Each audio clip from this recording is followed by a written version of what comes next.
Afternoon, everyone. We would like to welcome Xander Schauffele to the Media Center here at the Players Championship.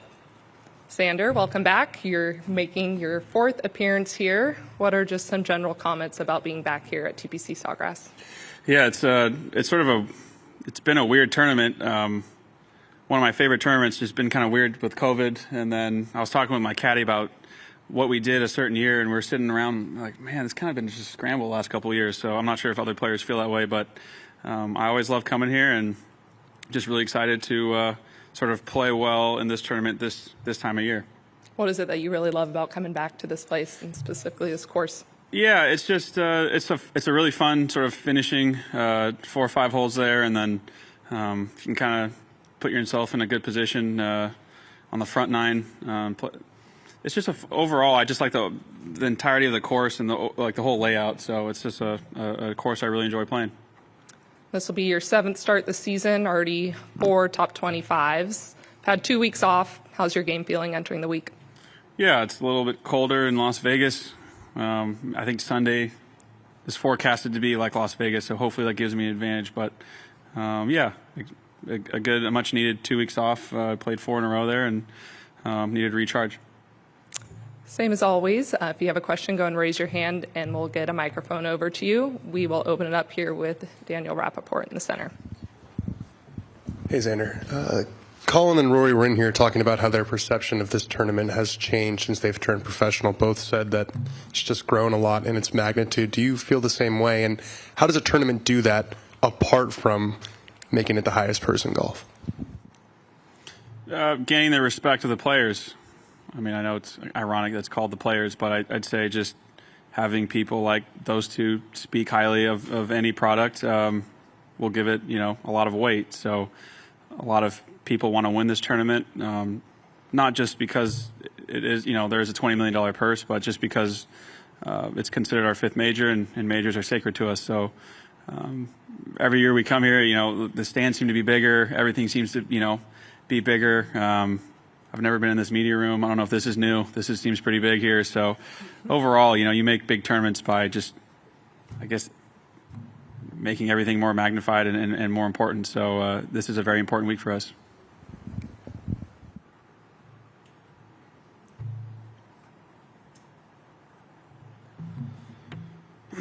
And up front, Doug Ferguson. I'd just like a few comments on what you think about the course as it relates to comfort level. Are there shots that visually make you uncomfortable, and if there are, how do you approach those? Yeah, I think it's very wind dependent. You can kind of get a north wind out here. I think it's north. That's sort of, there's a certain wind that you play out here where you hit 2 like into a cut. You know what I mean? That's kind of a strange wind. 18 plays more down, but 2 is a kind of into a cut. That's kind of a weird wind for me. You just have to sack up and hit the shot at the end of the day, just like everyone else. But overall, I played really well here when the tournament was in May. Is that correct? And it was just because it played much shorter, more strategic, firmer, faster, just a different looking golf course. Now it's lush. The rough is up thick. The ball's stopping. And so it's kind of a different approach mentally, I guess, compared to what if I had to play off memory. And staying in the same area just behind. Hey, Xander, over here. Hey. With Tiger going into the Hall of Fame tomorrow, I'm just curious as to what your earliest memory of him is and the influence that maybe he had on you and certainly the generation of all you guys around the same age right now. It'd be some sort of highlight of him fist pumping in red on some Sunday. I can't recall whether it was the Masters or really pinpoint one moment, but I've watched several of his highlights. Even not super recent. I don't want to give him that much credit now that I know him a little bit, but yeah, he's created what golf is today, and we're all products of it. I've said it many times, and he's to thank for. Even this purse being $20 million, Tiger Woods is, he has a piece of that. So he's transformed golf, and we're all happy that he's obviously, or not. I'm happy, but I think everyone was expecting him to go in the Hall of Fame at some point. We'll move over here to the left side. Xander, where do you keep your Olympic gold medal? It feels like the last time I saw it was on the podium. My parents have it. They're just showboating around. I have no idea where it is, in all honesty. It's in the house I grew up in. I don't know if there's like a safe place now that I've moved out or anything like that, but I have no clue where it is right now. Typically, Olympic champions at least have a period where they show it around for a while and collect stories of people's reactions and stuff. Did you do that at all? Is that based on like all Olympic gold medalists or just Justin Rose? Sorry, Rosie. I was not referring to Justin Rose, but nonetheless, did you do anything like that? I had it with me just a little bit. I mean, I think my coolest encounter was probably I had to travel to Japan with it, and I had it in my backpack, and I went through TSA, and I kind of put it in the backside of my bag that I travel with, where like my iPad goes, and so I took everything out, obviously through TSA, and then the guy, like my bag got pulled aside. I'm sitting there, I'm like, what? And then the person, I totally forgot that I had it in my actual bag, just because I just kind of slipped it in there when I was going to go travel, and then the guy's like, there's something circular in your bag. And I was like, I'm sorry, sir. Like, you can take my bag apart. Like, I have no clue what this is on your screen. And so he's like ripping through the bag. And then finally I was like, oh, you know what I mean? Like, dang it. So I pull it out and he's like, oh, like, what is this? Like, is this is this like a replica or something? And I looked at him like, no, it's real. Like, it's, not real gold. It's plated, but, and he looked at me and he's like, is it yours or is it someone else's? So I was like, man, I guess I need to keep playing good golf. But, that was probably my coolest encounter with it. That wasn't even kind of showing off with it. Thanks. So that it was a good story then. Yeah, there's one. That's probably the only one I can think of. Thanks. We'll go back over to Doug Ferguson. Two things, Xander, and kind of along those lines. Since winning, have there been any tournaments or how often do you get announced on the first tee as the Olympic gold medalist? I smile every time they say it. Do they do it a lot? Yeah, I'd say more than not. I've played a few times since then, so probably realistically a 50-50 maybe. Okay. The other thing, a little bit off topic, is we keep hearing the word as it relates to how the tour can get better, improve, whatever, transparency. And do you agree with that they need to be more transparent? And if you do, in your mind, what does that mean? Like examples or what how they're not being transparent or something. Yeah, I mean the word is I guess not necessarily a blanket statement, but yeah, I mean if I had to say how the tour needs to be more transparent, I mean I think that certain players have never really asked the tour to be transparent. To be fair, so when it comes to I mean I guess you'd have to ask specific questions to the tour of what you would like them to reveal. So.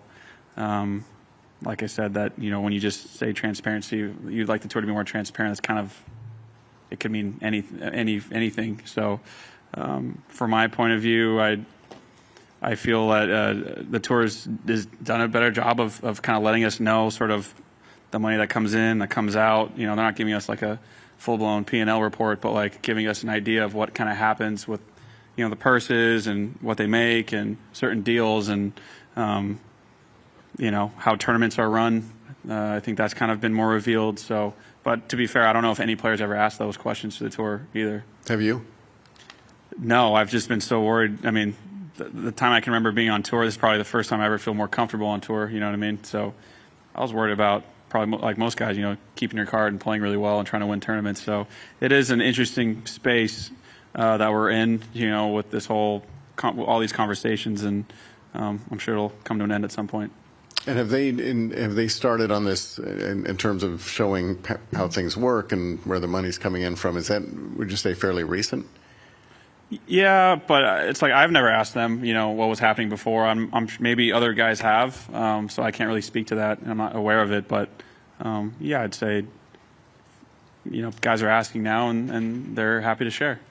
Do you actually go to player meetings? The ones I have to go to. Okay. Yeah. The ones that we have mandatory ones where important information's talked about, and I've been to all of those. Thank you. Back to the front with Daniel. I take it you weren't super surprised not to be in the top 10 of the Player Impact Program? Well, I mean, I hold myself in high regards, but yeah, I was never really fond of the whole program, and I'm still not super fond of it. But yeah, it is what it is. Did seeing the list of the 10 guys who won, did that grow your sense of frustration, or what were your thoughts upon seeing the 10 guys who did win?